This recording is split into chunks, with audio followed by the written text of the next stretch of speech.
We're excited for you guys to get this coaching. This is the framework that actually helps you change the way that your clients think, allows them to work and transform into who they actually want to become. So it's a psychological approach that guarantees your clients more consistency, provides more accountability, and it actually gets them to become who they want to be and live the life they want to live at a higher level. So check out the coaching. We're excited for you guys to have it, and we'll see you guys soon. I like all those things because at the end of the day, in a business, if you don't have anything really flowing in, what you have in your hand may seem like it's going to dry out, right? So you always have to have that inlet.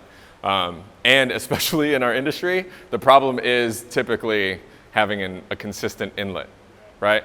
So, and I like that because a lot of this stuff you'll see, it's more about the communication than it's more about the communication than it is really what the message is. If you don't know how to communicate the message, it's not gonna always convert, like I said, right? So that's great. I'm glad. Thank you guys, because that's really what I want to hone in. If you guys walk out of here and I just give you a bunch of stuff, it's the same thing with clients. I'm going to give you a bunch of things, but if it doesn't resonate with you or track, it was pointless, and I do not want that out of this time. So, longer vision. So over the last 15 years, I've worked over, I think, probably about 10 to 12 different locations in 15 years. Some of that is because I didn't really like staying in one place for too long, and then some of that was actually because we moved across the country.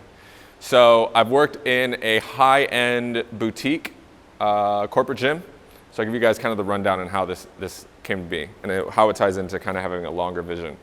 So when you go from a corporate world where it's a high-end boutique, and I'll keep the name kind of out of it just for covering's sake, they did really well because they knew how to really set themselves apart from all the other top tier in their industry, right? So you have the kind of the box small facilities, and then you've got the big guys that are nationwide. Some of them are worldwide. These guys were nationwide. And when you went to this club, you knew what you were getting, right? You knew that they were top tier trainers, they were top tier members, everything, right? It was a who's who.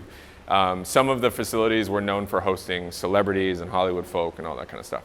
And then you go to a corporate gym in Chicago that's like only in Chicago, but has about 12 locations in Chicago, and they're top tier, right? And the problem with them is that, unlike us, they were churning and burning. So it was each month, both when I did sales and both when I did training, which actually basically was sales, specifically, was you hit your quota this month, okay, now you're gonna hit your quota next month with brand new people. Churning and burning, and your quota is only based on the year before's month. So April of 2021, you would match, and you try to beat that in April of 2022. You do that however you can. The problem with that is that you already have probably as a trainer a full book of people. Like, that was the problem. Okay, well, I just picked up 6 new training clients, and you're expecting me to pick up 4 more so I can hit this quota, right? That doesn't do well with people who are trying to hit their goals, because you lose focus and you end up saturated and everything. So that's the corporate world, right? That was the problem, was they only wanted money in, and you're actually known in some of the gyms, they actually want you to not use your membership. They actually want you to sign up and then not use it. Because some of the utilization in the gyms is actually like 30 to 40%.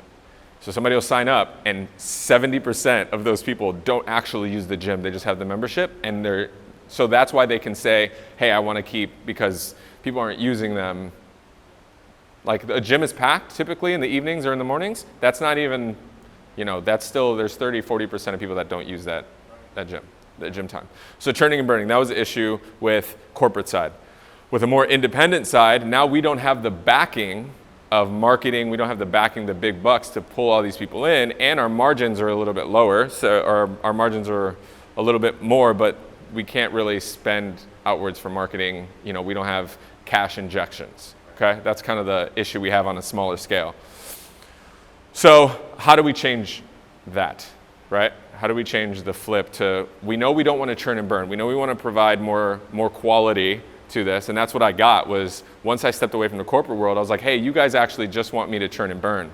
Like, you just want me to actually be a part of your wheel, bring in these people, and then go out and get more people. But I'm telling you, I'm maxed out here, so I actually am maxed out. I'm capped on financially, and I'm capped also with the amount of people I can take, just because of the quality ends up being diluted, right?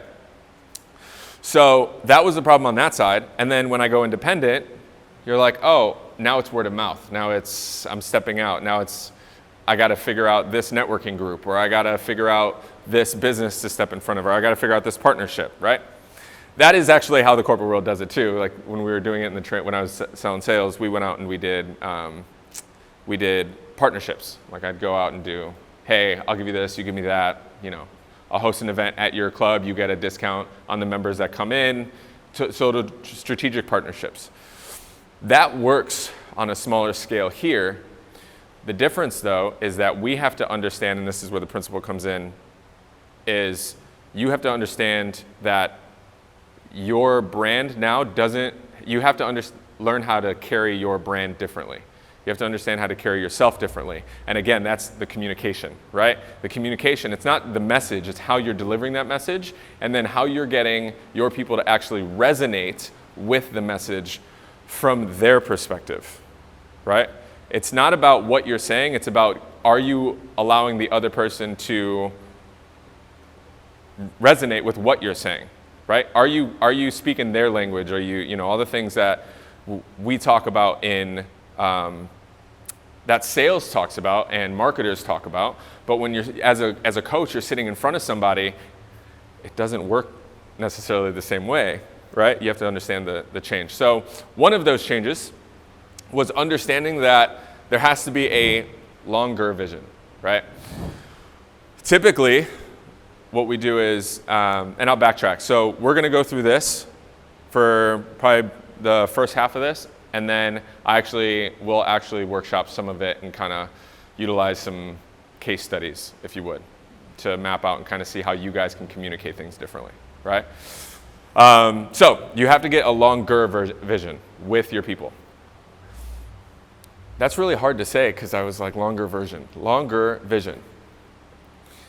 Okay, so you sit in front of somebody and you're sitting in front of somebody because they got to a certain point where they recognize they're either broken down, name it, their relationships are failing, their health is failing, they're at their wit's end, and they're willing to sit in front of somebody, humble themselves and say, I need help, I don't know what to do, or I know what to do, I'm just not doing it, right?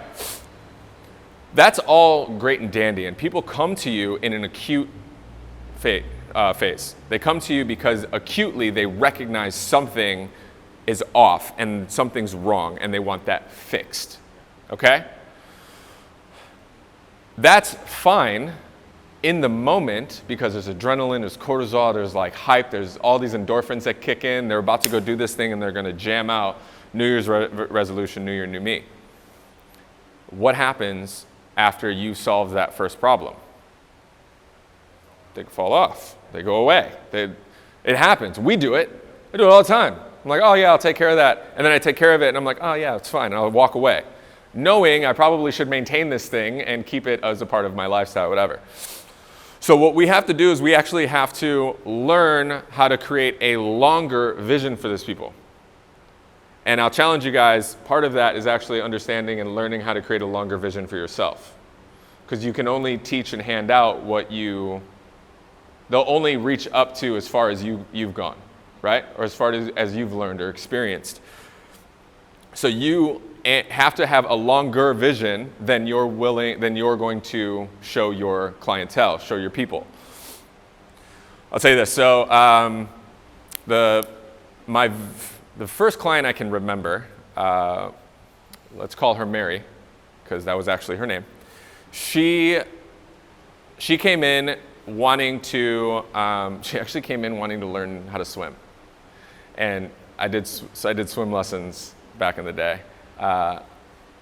Personally, I know it's a good thing. Some people are really good at it. I did not enjoy it whatsoever. I was doing it because I was the only one at the gym that could teach people how to swim. I didn't enjoy it at all. And I was also hurting, so I was like, I'll take whoever, wherever, whenever, at however much. So Mary, she came in and she was like, I just want to learn how to swim. And I was like, all right, cool. So I took her through her first 2 initial sessions, and we were in a pool, and she's like kind of liking it, kind of not. She's like, this kind of sucks. In the back of my head, I'm like, I'm encouraging her, but in the back, I'm like, yeah, this sucks too. We can go do something else. So I give her the pitch. I'm like, hey, this is what it'll take. This is how many times. At that point, swim lessons were the exact same as personal training sessions, and the investment per hour, she was like, that's way too much. So she did something crazy. She goes, can we go work out? She had never lifted weights before in her life. She was a century rider. Her and her husband would go ride 100 miles, 50 miles at a time. They would go with groups and just take their road bikes and just go, right? In Chicago, it's like a big thing. I got around on my bike all the time. So she gets in the gym, and she had never lifted weights. And I sat down with her after I took her through like a movement assessment, everything that we typically would do. And I said, hey, like, why do you want to lift weights? And I'm telling you guys this because I've found out this is actually what I'm really good at. So I sat down with her and I said, why do you want to lift weights? What is that? You ride your bike, whatever. And she goes, I don't like the way I look. She goes, I ride my bike all the time, and I thought I should look differently, and I don't. And I was like, okay, cool. Well, you will look differently. And then she goes, and I also want something, like she gave me a bunch of different reasons. She wanted to change it up because she can't always ride in the winter because it's Chicago. She wanted to look better. She wanted to have more energy when she rode her bike. All the things that we hear all the time. Like, none of this is new as a trainer. You're going to hear everything over and over and over. But that was it. She was just like, I just want this. So I told her, I was like, all right, well, that'll take about 6 months. This is how much it costs. And I basically was just like, if this is what it is. Like, it's going to cost you $85 a session. You can come in once or twice a week, whatever you can afford, this and that. And I said, in 6 months, it'll be done. You'll look great, you'll feel great, all that. But you won't know what to do or how to adapt. You actually won't know where to go once you hit that point. So what do you actually want to do 5 years from now? Fast forward 4 years, we trained religiously once a week or twice a week, depending on if she was traveling or not. And she was in the gym on her own. The success story, she was in the gym all the time. Fast forward 4 years, she started to catch what she wanted to do in 5 years. So when I told her that, I said, what do you want to do in 5 years? She's like, I actually don't know. I don't know where I want to be, what I want to do. I just know I don't want to be here. And so I guided her along the road, and 4 years later, she was a world-class Spartan athlete. She actually, at 40, looked better than she did at 20. She's like one of my first success, before and afters. She was absolutely shredded at 40. She became a Spartan a Spartan qualifier and her age bracket, and she started traveling the world running Spartan races. The more depth of that was she was promoted like 3 or 4 times. She was meeting people in DC for politics, like government officials, and shifting policy. And she was starting to host running classes and brought her friend to start doing Spartan races, and she started to have a change in her life too. So who she actually became was way different than just changing her body and doing all that. And just it was crazy while we were in a time in Chicago. She actually flew out when we came to California to do a Spartan race with me and lapped me in the Spartan race. She outran me. My body, anyway, I don't want to talk about that. Still a little bitter. But she outlapped me because she just turned into this completely different version of herself because we gave her something longer than just the first problem that you're solving. Cool, I will solve that problem for you. What else? What else are we going to accomplish? Because that first thing is actually, I tell people, I was like, that's simple. you should know how to move people well. You should know how to take care of their eating habits. You should know how to show them how to recover. That's also 3 pillars of our coaching at the club is fuel, movement, and recovery. You should know how to do all those things. Those things are really simple. The challenge, though, for everyone is how do I keep people accountable and on this structure long term? It's totally that. It's creating something that they're going to be in 3, 5, 7 years down the road, but are you actually able to do that yourself? And can you reverse engineer that back in all of those areas? Because I imagine for myself and for you guys, this isn't it. Like, this isn't where you want to be. And once you have this, that's not it. That we coach and train people to grow because we're willing to coach and grow ourselves so that we can go. So does that make sense? So you have to get further down the road than them, and then you have to get them to be there, and that's where who versus what comes in. Who versus what? Okay, so people come to you and they say, you go, what do you want? What do you need? It's completely wrong. And I realized that after having conversations with clients, the clients that stuck around, the retention rate that I have is like 90-something%. And the referral rate, up until this point, I wasn't on social media, wasn't marketing, doing ad spend, none of that. And yet all of my clients refer. They all refer, and those people that refer to me typically stick around too. So it's like this crazy thing. And it was because my conversations, they came to me with what, and I actually came with who. I was like, who actually you guys have heard future tense present? No? Future tense present? Like you're actually living in the future? So I'm butchering the phrase. So who versus what? So they're going to come to me with what? This is what I want. This is what I need. This is what's going on in my life. These are the things I want to accomplish and solve, and these are the problems. Accountability. I eat like crap. I'm not sleeping well. I'm addicted to Coca-Cola. I've got this knee pain. I've got this back pain, right? And I go, cool. Who do you want to be? Like, because obviously, and they go, oh, I want to be a father. I want to be a great husband. I want to be an awesome friend. I want to be somebody who experiences things. I want to be a world traveler. Everyone's got that thing, right? And for our ideal clientele, those are the guys. They're like, I want to be more. I actually want to have the energy and clarity to go from a recital at my kids to go back and have the meetings and go become a juggernaut and expand my business, right? So for us, we work with the high achievers so that they can elevate in every area of life. Who are you? For us, our people are high achievers, right? That's who their identity is.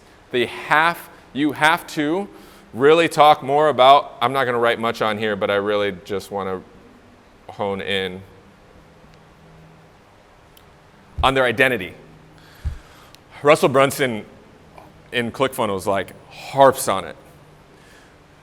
If I can get somebody to sit down with me one way and then walk away being somebody completely different, even if nothing has changed, they're going to stick with me because I'm going to harp on the fact that they're those people, and every decision we make, the what they make is based on who they are, not on the goal, not on the results, right? It's not on I'm going to do this so that I get this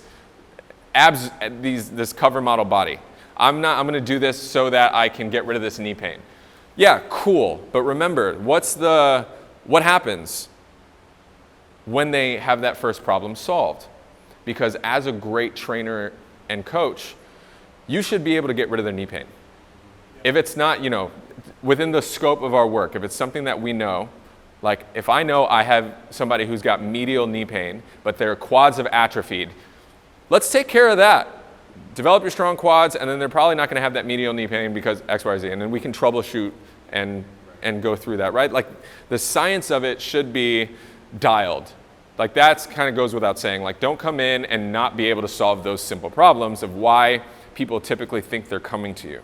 People typically think they're coming to you because you're a personal trainer, you're in fitness, you're a performance. Like, you should be able to get someone from from A to B, from A to Z, physically. But the reason why people change, or the reason why people stick around, is because they actually are changing how they see themselves and how they're operating. So all their decisions are based on this. So how do you get people to stay in their identity? Figure out who your people are. Who are you working with? Performance athletes. You're working with dads, right? Like, who you're working for, this works. Like, being able to have this frame of mind based on who they are is going to work. It's worked for me for semi-pro athletes, to billionaires, to everybody in between, right?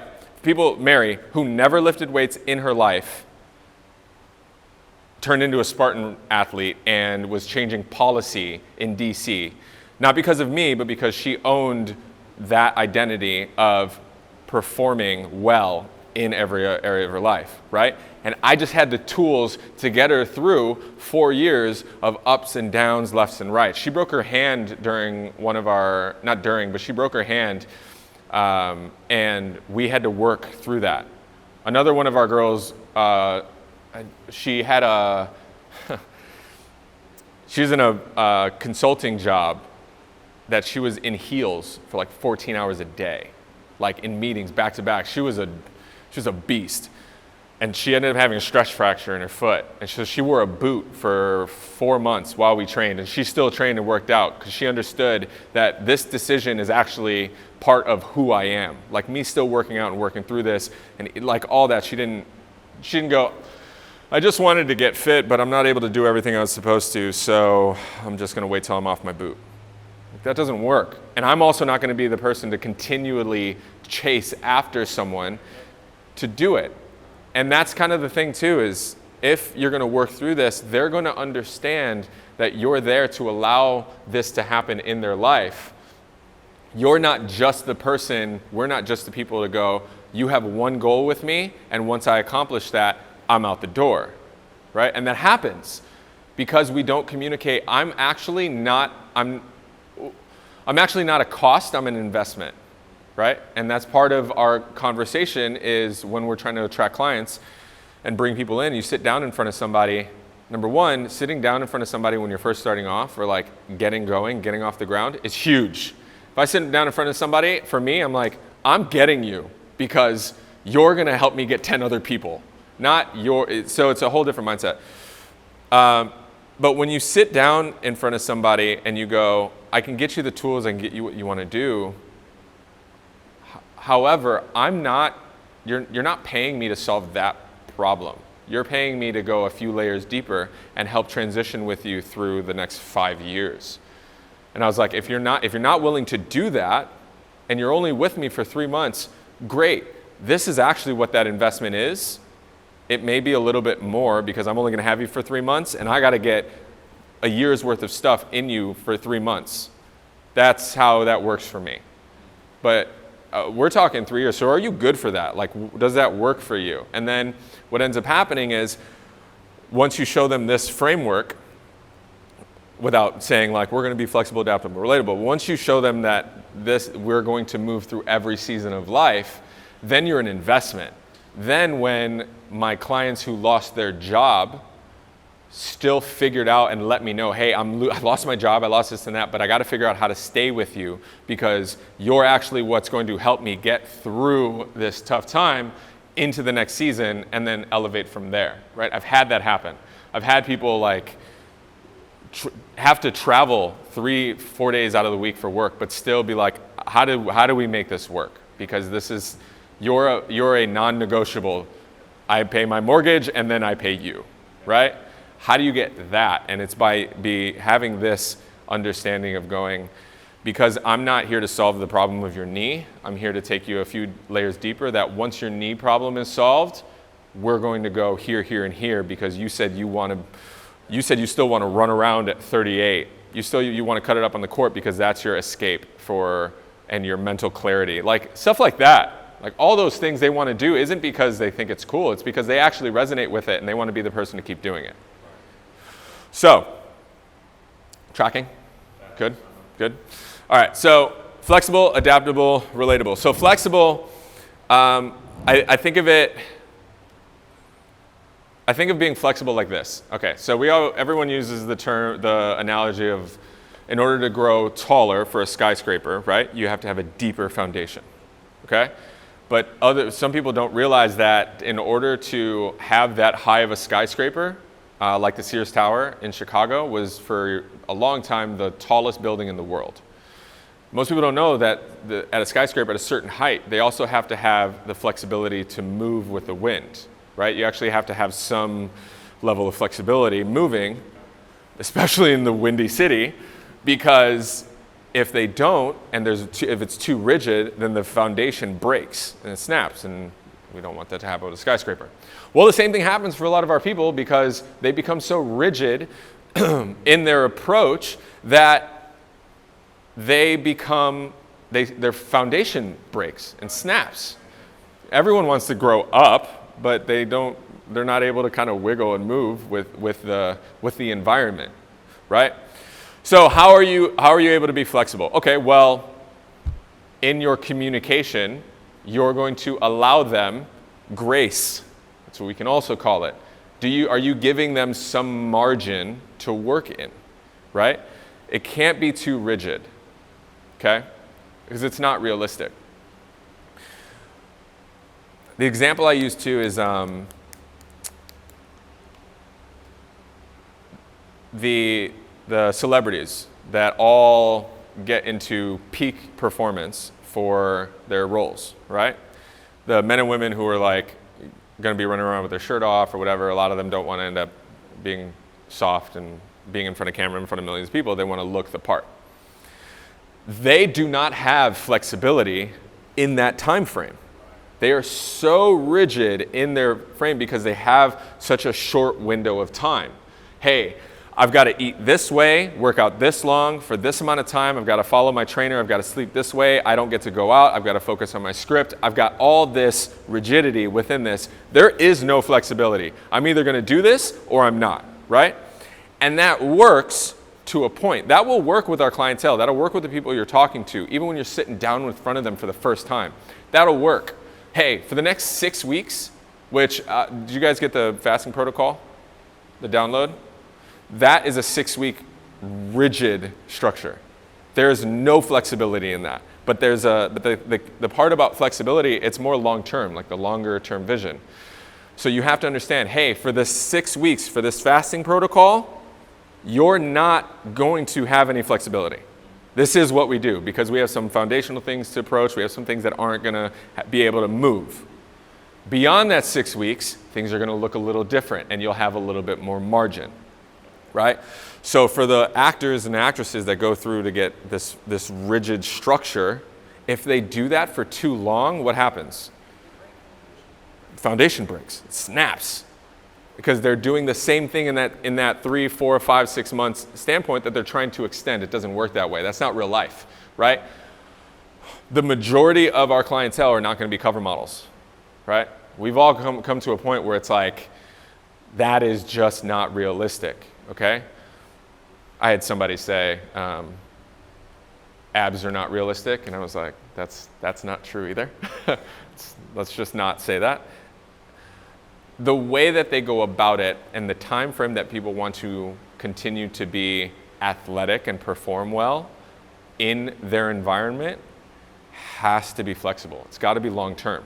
So there's no way, so you see how it's kind of the same page? You can't have a longer term vision and have a rigid structure. Right, yeah. It doesn't work. You have to have a longer term vision and have some flexibility within it, and I like margin, right? You have to have some white space. So how does that look? That looks like your fuel, movement, and recovery, right? So your eating, your movement, and your movement patterns, meaning in their workouts, in what they're doing, the patterns of what they do, right? Typically there's the 5 pillars or 5 patterns: push, pull, hinge, squat, rotate. That's it. That's all we ever do. Movement patterns, but then also the movement pattern of their week, month, and quarter, right? Is flexible, right? And that happens in the conversations of your clientele. They already know 5 years, who they are is who they're going to be in 5 years, right? But what does that look like for that person in each week, month, and quarter? And your conversations and your feedback loop has to have these components in them according to their longer term vision. Are we tracking? Okay. So that's having some flexibility, because whoever we're working with, week 1 to week 3 is going to look fantastic. It's going to look exactly the same. It's going to feel rigid because it's going to feel the same routine. Everything is simple. Week 4 through week 6 is going to have some traveling. It's going to have some birthdays. It's going to have these meetings. It's going to have this project pop up. It's going to have this tournament come through. It's going to have all of these things that pop up. You cannot have the same rigid structure that you did week 1 to week 3 as week 4 through week 6.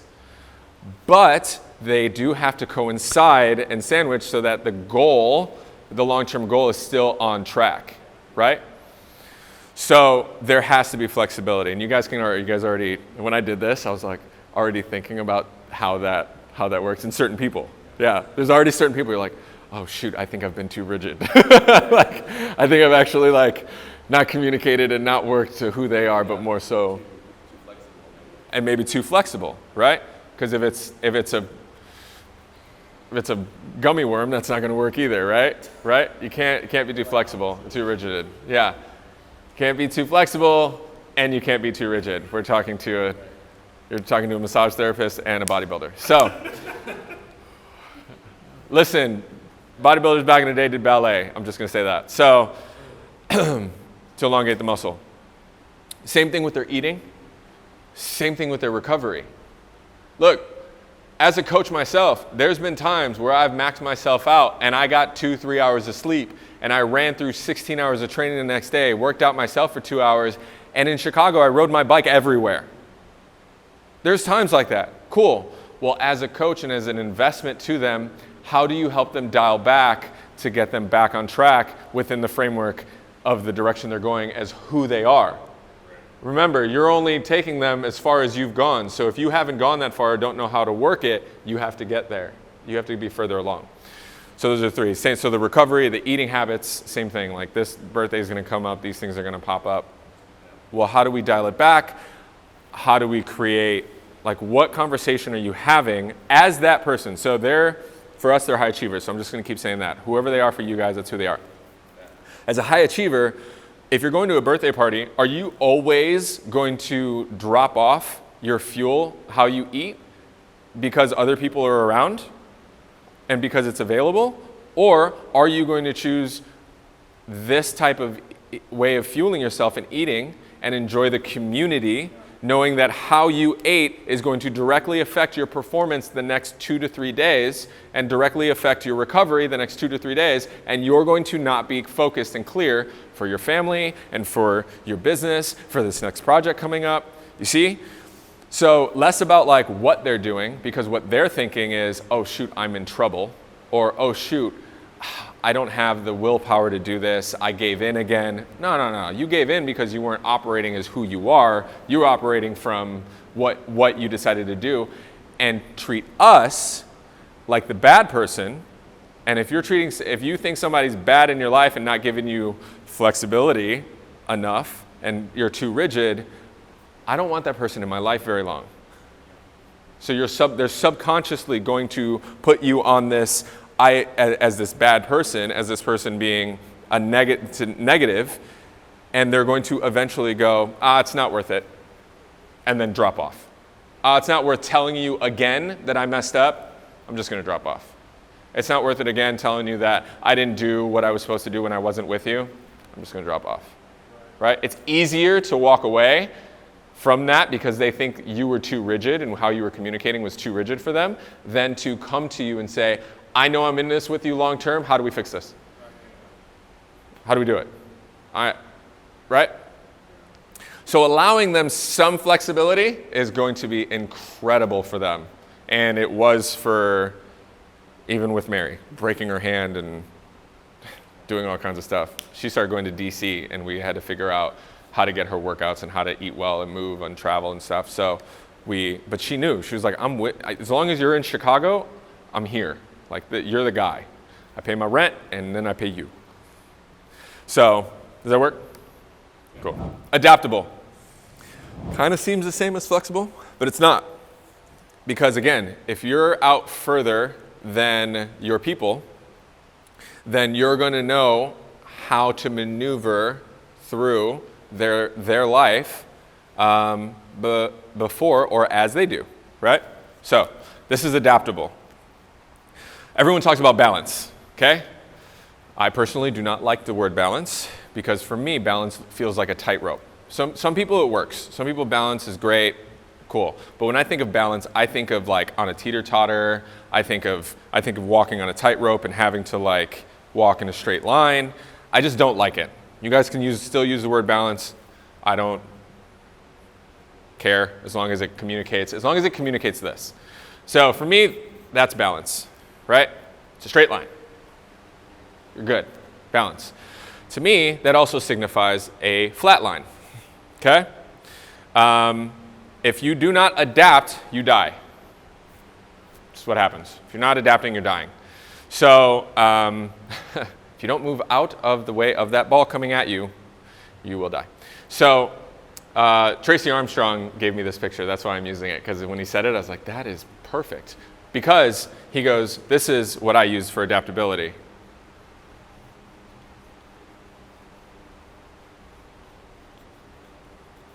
What does that look like? It's a heartbeat. There's rhythm, right? There's an adaptation in the way we go about things physiologically. So why is there not an adaptation to how we go about things in our fuel movement and recovery according to the goal we're trying to get to, right? So when I talk to people about being adaptable, I go, all right, cool. We know that there's flexibility from like week to week, month to month, quarter to quarter. What are some things that may come up for you that are going to have us make some, you can also call them pivots, right? How are we going to stay pivoting, but we're still going to eventually move toward that end goal, right? So being adaptable, being able to adapt, being able to say, today, we'll use the training, for example. I even used the session I did today. My client came in and she just got a tattoo, like a full sleeve. Let's go. It looks dope. 2, because she got a sleeve, she couldn't work out as hard as she wanted to because she could only do at-home workouts, and her arm was swollen for like 3 days. And then 3, she had a shorter time frame to work out than she typically does when she's in here. So she had a lot of things come up that I already knew. So my communication was different with her, and I was saying, hey, you're going to still do some of the things we're doing. However, they're going to look a little different, but they're going to stack on top of each other, still getting us where you want to go, right? Meaning, today's workout is going to be 40 minutes, right? For her, sometimes it's an hour, sometimes it's an hour 10. She has the luxury of doing that because she has created a lifestyle for herself where this is priority because she understands what it does for her. I asked her what her, this is a little bit of a tangent, but I asked her what, hey, can you imagine your life without what we do? And she goes, yeah, I lived it because I lived on hot Cheetos and caffeine. And I went, oh, okay. She goes, yeah, 6 shots a day, 2 jobs, and hot Cheetos. And when I met her, she never lifted a weight in her life. She didn't even know if she was squatting correctly. And now I can not be in the gym and she's doing incredible. So she stacked. So she understood. She was like, sometimes she can work out for an hour and everything we're doing is going to work perfectly. And sometimes she can only get a 20-minute workout because she only has 20 minutes. And sometimes she can't press over her head because her arm's swollen from her tattoo. However, she understands that it's not just the workouts, it's her sleep, it's her movement, or it's her sleep, it's her eating that also tacks on that. So I'm like, hey, remember, we're going to stack all these things, and this is very short term. That's only 2 weeks. We had a plan for these 2 weeks, but now they're going to look differently. However, because you know that you're operating as this person and it's important to you, this is how it's going to look for these 2 weeks. And my plan for you is that in the next 2 weeks, it's going to look this way. So you're forecasting with them, allowing them to move left when they need to, move right when they need to, and it's okay for them to take a couple steps back when they need to, and then come around the curve and continue to move forward, right? It's very much, it has to be a rhythm so that they can keep going. Because for a lot of people, what they think is happening is it's going to be a straight line vertical, and as soon as they mess up or miss a point, they're like, oh, it's not even worth it. All right, cool, we're not going to do this. It happened again. I'm going to do it. But psychologically, that has to change for them because they already are operating differently with a longer vision of themselves. And so they know there's flexibility in the program as a whole. And now they know that there's adaptability within the flexibility, within that framework. So hey, let's pivot around, right? You always has to come back to who they are. So another slight tangent before we move on to relatable. You always heard start with why, right? So start with why. Why are you doing this? Why? That is great.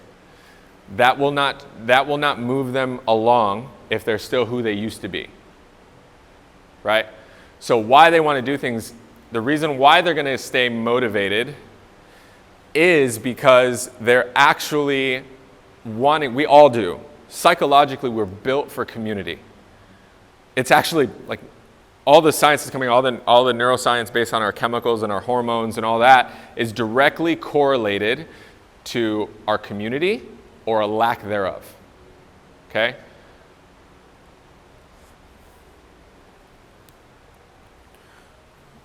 All of it is directly correlated to the community or lack thereof. So our why has to be, and their why has to be something bigger than themselves. Anybody who says otherwise, like Scrooge McDuck is going to be, and Mr. Scrooge, if it's all about money, they're miserable, right?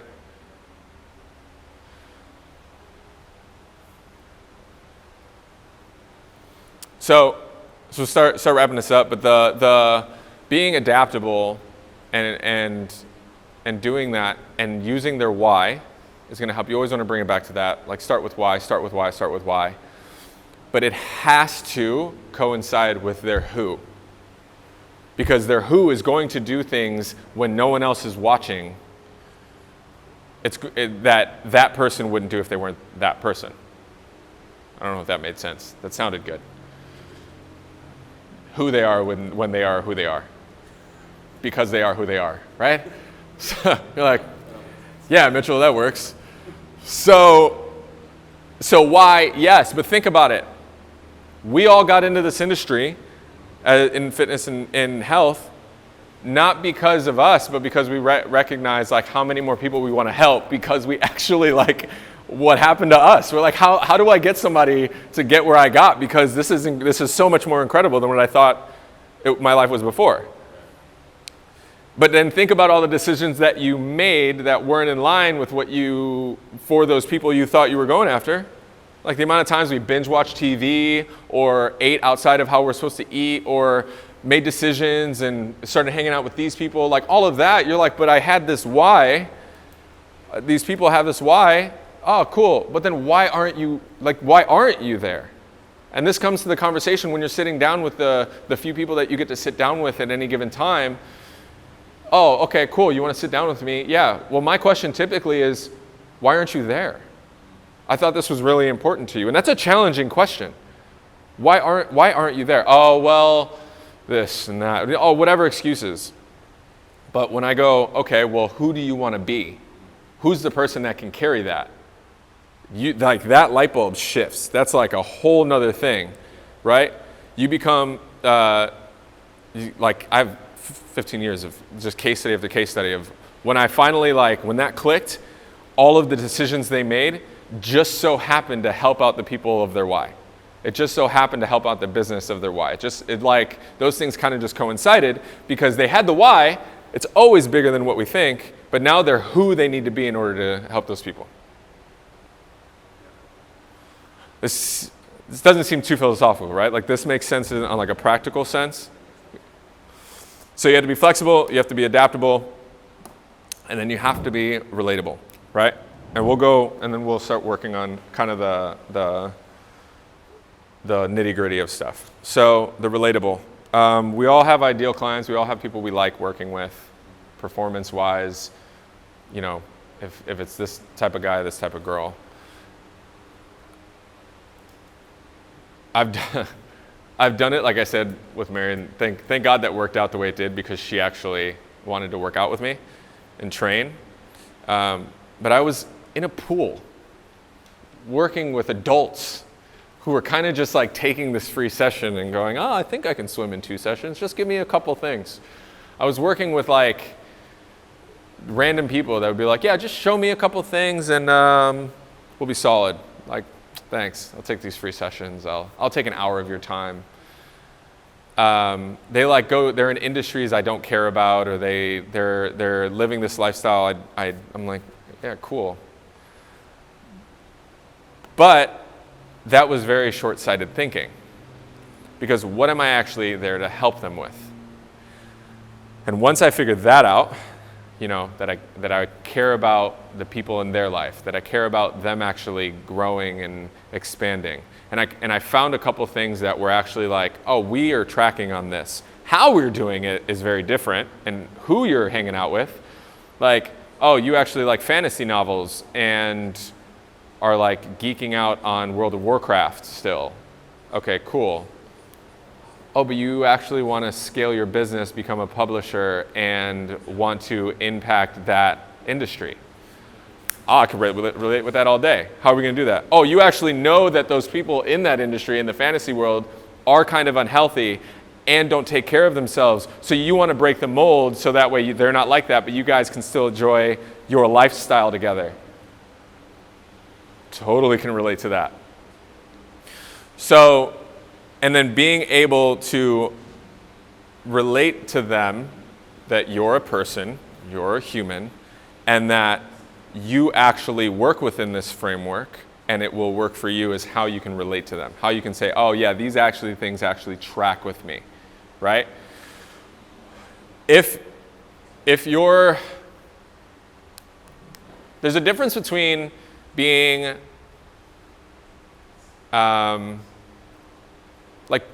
there's a difference between being the, and keep going back to like the cover model because I actually don't like what most fitness magazines do in glorifying that cover model type look and like the 3 hacks to doing this. And while that's great, it works and they get you through the door, it doesn't change who they are, right? So people look at that and they look at that cover and they go, that doesn't relate to me. That's a great goal and people think they want that, but that actually isn't what will help them because it's fleeting, right? It's like, I did that at 25. I looked that way at 25. In my life, I look great, but it's not relatable because it's like I also have all these other things to do, right? It's not that, like having a cover model type work ethic doesn't allow me to branch into my why. It might be an access point, but it's too, if people find you too unattainable, then they're not gonna ever like see the distance between as like the steps that they can go to, right? So you have to break down the steps for them. You have to reverse the steps for them in getting to their pinnacle, right? So you have to be like, hey, I am not perfect. I had a sleeve of Oreos 3 days ago, and I had a margarita 4 days in a row, and I loved it. I do that sometimes. And then there's sometimes where I'll go like 3 months, and I won't touch an ounce of liquor or a dessert, and I will be so dialed in. And I will love both of those. I am just like you. Because I have flexibility and adaptability in my life. You have to be relatable. So they're going to look to us as the pinnacle. They're going to say, I want to get to where you are, or I want to do or look the way you do. I want to do those things. I want to because they think that that is the thing that's going to get them where they want to go. You have to break down the steps to say, okay, well, this is actually what this takes. This is how that's going to relate to your life. And the challenging questions, just like, hey, why aren't you where you want to be? Is that worth it to you? Is it worth giving up hanging out with certain people? Is it worth getting up an hour earlier to get in movement and sweat and get some mental clarity for you so you can expand, and giving up an hour of sleep? Personally, for me, that was a big area of my life where I was totally challenged in saying I was starting to idolize sleep. I was starting to say, because I knew what it did neurologically, I knew how great it was, I was actually I was giving up things that I actually cared about and knew were helping me to create this huge rigid structure on my sleep. It was becoming a little bit obsessive. And so then I had to take a step back and I say, you know what? Is that I was talking to somebody, I was like, can you help me with this? And he goes, how often? He goes, I would do that too. He would give up everything to get 8 hours. And he was like, sometimes I didn't need 8 hours. Sometimes I needed 6, but I was so rigid in it. So what he did was he brought me back, and he was like, is sleep important to you? Yes. And it's quality sleep is important to you? Yes. Okay, well, when? Can you give it up for 3 weeks because you wanted to accomplish this? Can you, or a day a week, are you able to kind of cut it down and do 6 and make it a quality 6? Yes. Okay, cool. Well, I did that too, and it worked. I looked at this dude and I was like, you are 45, you've got a 3-year-old daughter, you are shredded, and you are on point.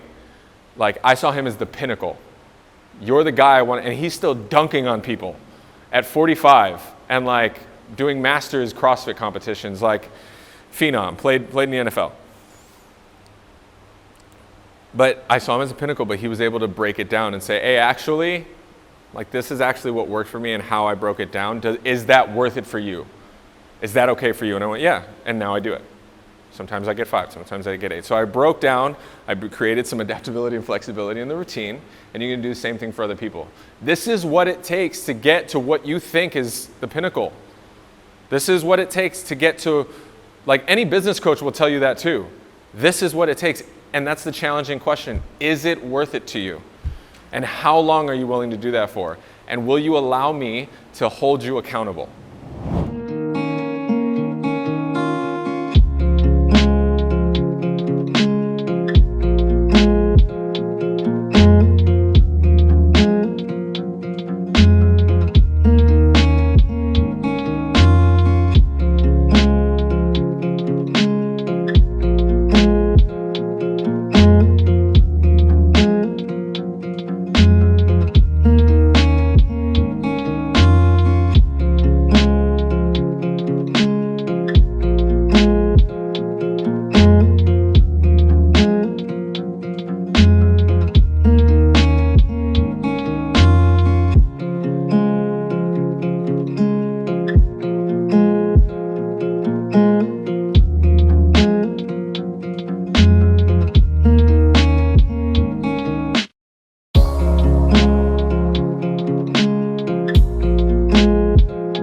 So we got through longer vision, right? We got through the who versus what, and really honing in on the identity. Some of you guys were talking about on the break, really understanding how to communicate and layer, which is really great, because that's huge. You're not going to get anybody. And then we talked about being flexible, adaptable, and relatable. Now, a little bit more of the weeds, right? As my wife would like to call them. That's a 30,000 square foot view, which I jam out on, and I really had to break it down so that I don't stay there.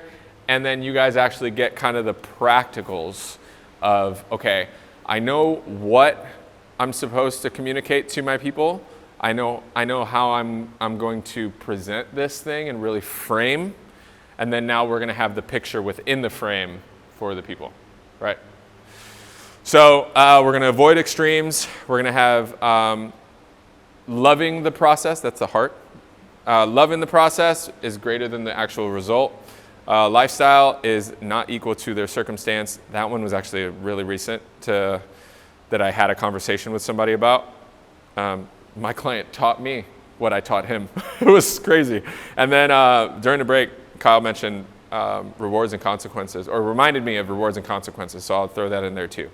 So I'm going to hammer through this stuff and see what we can accomplish. And then afterwards, we can kind of expand. I can take 10 minutes afterwards and do a little Q&A if you guys have time. Cool? So, avoiding extremes. This was not learned through clientele. This was learned through marriage. Avoiding extremes. It works so well in your relationships with your clients because that's what we have. We have relationships. You've invested in them. You've created this trust with somebody. You have the opportunity, and you have been given permission, one, by asking for the permission, and also by them investing in it and knowing that they're investing in this, so you have been given permission to challenge them. They'll only receive that challenge and work from it if they trust you, and if they know that this is more of a relationship rather than that pinnacle that they're trying to get to, right? So, in that, and what I've learned in marriage is that we have to avoid extremes. And what I mean is the words always and never.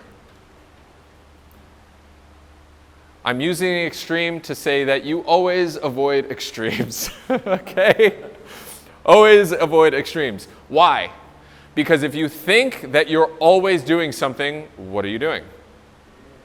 You're always doing that thing. If you say that you're never doing something, you're never doing that thing. Our words are powerful. We understand that. That's a total foundational principle. What we say and what we continuously say becomes our reality. To us, not to anybody else. So if you avoid extremes with your people and say, more so, hey, I'm seeing a trend. If you say more like, what it seems like is that consistently this is the trend. This is this is what I have noticed in your life, is that more often than not, it leaves room for the thing that we talked about before, which was margin. Right? There's some flexibility in it. Oh, I'm actually not this thing. And I'll tell you one of the great, I almost used an extreme there. You saw that? One of the things that I've noticed in that is it actually frees them up. Because then they go, oh shoot. I sometimes do choose the right thing. Right? I sometimes do choose that. Because I don't know about you, but I'm my hardest critic. Yeah. I wake up in the morning and if I hit my snooze, I'm like, I'm way better than that. There's no way I'm gonna do what I said I was gonna do. Like just small things like that. Or like I bang my knee on the shower door and it's like, oh, you're an idiot. I'm like, what friend would I know that calls me an idiot like that? Would I actually continue to be a friend?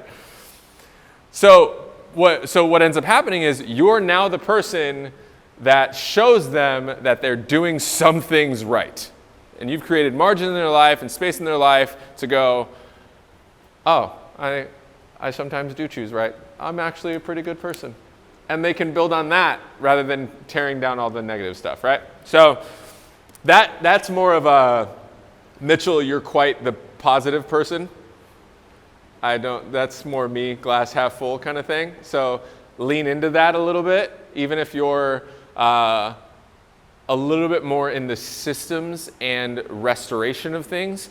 Even if you're into more of, I see this as a problem that I know that can be solved because you're going to be better.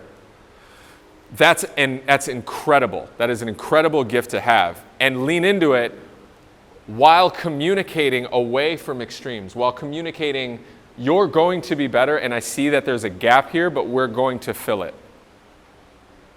Right? So the encouragement from a positive person who typically leans more into encouragement and walked further away from challenge and confrontation. Again, this is all marriage. You guys are getting like marriage advice from here. This is like, but it's about relationship. So the person that leaned always into positivity and was like, no, we're cool. Confrontation's bad. We're good. Let's just high five and we'll move on. I'm going to trip over the elephant I tossed under the rug later. To knowing the person who was a little bit more critical, not because of not wanting to be better, but because they recognized that something could be better, so they wanted to confront that thing in order to make it better. You have to tie the two together, encourage and create that frame so that they actually can move forward with you, because you see something they don't see, so they have to trust that what you see is true and knock down the reality that they created, right? See how it's a little bit more psychological? It's like, you can't actually do 3 more reps. You just believe that you can't, but I'm watching you, and let's go do 3 more reps. You see how you just did 3 more reps? Cool, awesome, you did it with great form. You're better than you thought you were. It's so much more psychological than it is like physical and everything like that. So avoid the extremes, and I can stay and hone on that, but that's just a little marriage advice for you guys that works so much with your relationships. Both same-sex relationships, male-male, and then male and female as clients, right? It just looks a little different. So avoid extremes. Never and always are not in your word bank, okay? Love in the process is greater than the result. Love in the process is greater than the result. What did we talk about when we were looking at the framework of F.A.R, the principle? We were looking at sometimes when you're not relatable because there's a pinnacle, right? People don't understand the route to take to climb the mountain, to build that business, to be that friend, all that kind of stuff. They just look at someone from a platform and they say, man, I wish I was that guy. That guy's always had it together for this long, for that time, when the truth of the matter is, that person's still going through whatever they were going through. The truth is, it's only been 2 months since they conquered whatever they're talking about. The truth is this and that. They've gone through decades of ish, and now they walked through it, and now they can teach it, right? There's this pinnacle, so that happened to me actually at our church. 6 years ago when we walked in, I said, I looked at people on stage and I looked at the building and I was like, man, this place has been here for decades. How did I not figure this place out? I wish I had gotten here sooner. Oh my God, this place is amazing. All these people are so incredible. I'm a broken idiot. Come to find out, the people on stage had gotten there 6 months before me and had gone through a divorce, and this person was broke, and that person this, and the church had actually only been there for about 4 years previous, and all this other stuff. And then once I found that down and I became more relatable, I actually started to recognize more of the process it took to get to where they are, and I was loving the step getting there. I was able to get there, right? And then 6 years later, there's all kinds of health and great things and amazing relationships. But you have to communicate that this part, and this is difficult for a lot of people, and it's difficult for us too, because if someone is just looking at the cover, I keep bringing back to the cover model, but if someone's just looking at the abs or getting rid of knee pain or hip pain, whatever we were talking about, if they're only looking at the result, then they're going to idolize that result, and then once they have it and they realize it's not the end all be all, it's going to fall out and they're not going to do well, right? So you have to get them to love the process of who they are rather than the end result, right? You have to get them to love it, love the process, walk with them through it, encourage them through it. Be like, this is actually what's really cool. This is the thing that's you're developing here. The result is something that happens as a byproduct. That's why I love communicating it. The result is what happens as a byproduct to you being consistent and loving this process. You're gonna get there, that's gonna happen, but this is what actually matters. This is what's fun. And if they're a parent, I talk about their kid. Do you care that they're 7? Or do you love the fact that you watch them grow into who they are at 7? Like your parents don't care. Like my parents are kind of sad I'm in my 30s. But when I talk about them, they talk about the entire process of like, they're like, man, it was so cool to watch you do this and that. And you can do the same thing with your clients. Get them to fall in love with the process rather than looking at their result. Okay? Lifestyle rather than circumstance. Again, this is all psychological, and the framework, you guys are going to figure out how to communicate with your clients, and we can kind of debrief on that later. But these are just like the kind of the key components within the picture within the frame, right? So lifestyle rather than circumstance. Dude, one of my clients, I was on a coaching call with him, and I was like, hey, I actually ask more questions than I do tell them what's going on, what I want them to do. So I'm on the call with him. I'm like, hey, he had a great quarter.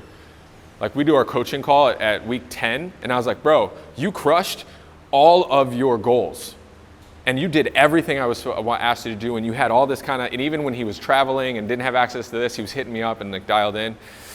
And sometimes he didn't have opportunity to do exactly what we had, but he had the flexibility and adaptability to do kind of what I asked him to do because I had coached him through it. And I was like, how did you do it? Like, what was it, and what can we use in that to go to the next quarter? And you know what he said? He goes, they're not the same thing. My lifestyle and my circumstances aren't the same. They don't equal. He said, no matter my circumstance, I choose my lifestyle. It's like, what? It's like, I wrote that down. It's like, it's way deeper than I thought we were going to go. I appreciate that. So real quick, before we move on, what that actually means is that when he didn't have the equipment, when he didn't have access to the food that he wanted to eat, when he was off kilter on his sleep, or he was working on his business in this way, who he was stepped into that circumstance, right? It stepped into that time frame. He's a business owner, he's a husband, he's a father, he's all these things. He's an entrepreneur who's scaled out and hired a bunch of people. He stepped into this short-term environment, this circumstance, but he didn't change. So he's like, yeah, it was easy to make these decisions. It was easy for me to go grab my jump rope at 4 o'clock in the morning and go hit this quick sweat session so I can be focused for the rest of my day. It was easy to make that decision because I stepped into the circumstance. I didn't get dictated by it, right? And it seems like, duh, we do it as trainers and coaches, but it's not actually what people resonate with and understand. So you have to show them that they're not the same thing. You're actually, who you are is stepping into this thing, and you're going to do what you're supposed to do, and that circumstance is temporal. It's temporary. For this guy, it was temporary. He's like, I'm only here for a couple days, but what I'm trying to accomplish isn't going to be dictated by that, right?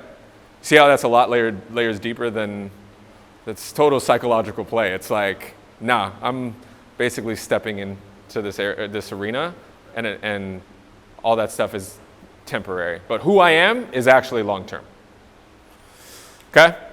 Rewards and consequences. This could be its own thing, and it will be, but for now, communicating reward and consequence. How much time do we have? We have the exact time. 1:35. Sweet. So, reward and consequence. There's a lot of different ways to say it. You can be pain-driven, you can be pleasure-driven, reward-driven, consequence-driven. You can, however you want to say it. This is what everyone misses as far as a day-to-day, week-to-week, month-to-month, quarter-to-quarter, year-to-year.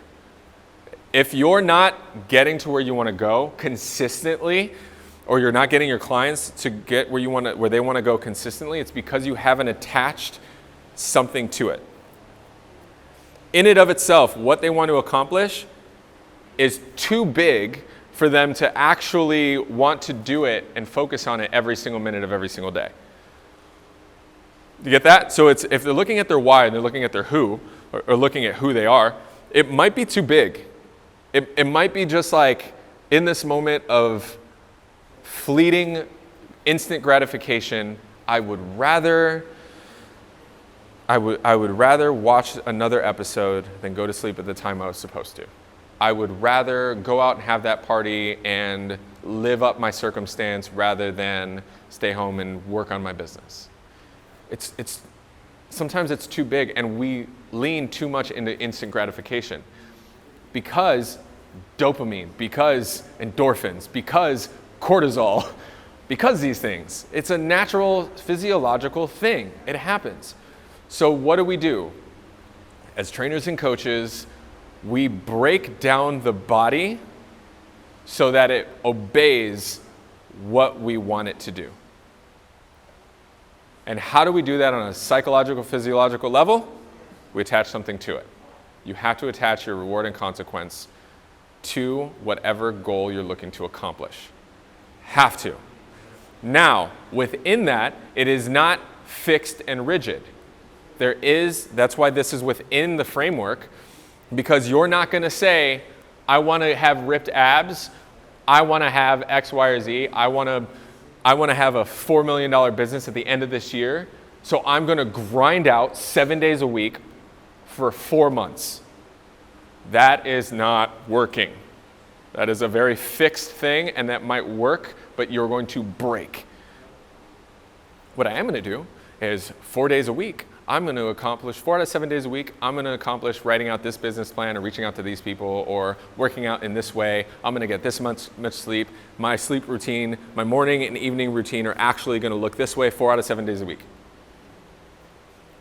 That's not a lot of, that's like, what is that, 4 out of 7? That's like 60%. I'm totally just tossing out the percentage. That's not a lot, but 60% is better than not, yeah. So 60% consistently for 12 weeks is so much better than 100% 3 weeks out of the year, because you just grind it out and then you crash, and then it took you forever to get back to it because you had pain and remembered how hard it was before.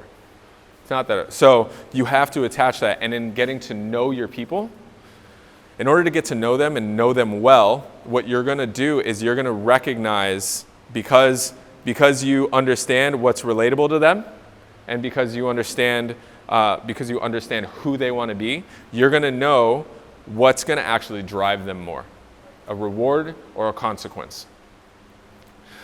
And you're going to frame it in such a way that they might be the same thing, just depending on what you do. Okay? So I'll give you 2 examples. Reward and consequence. So one of my, I laugh.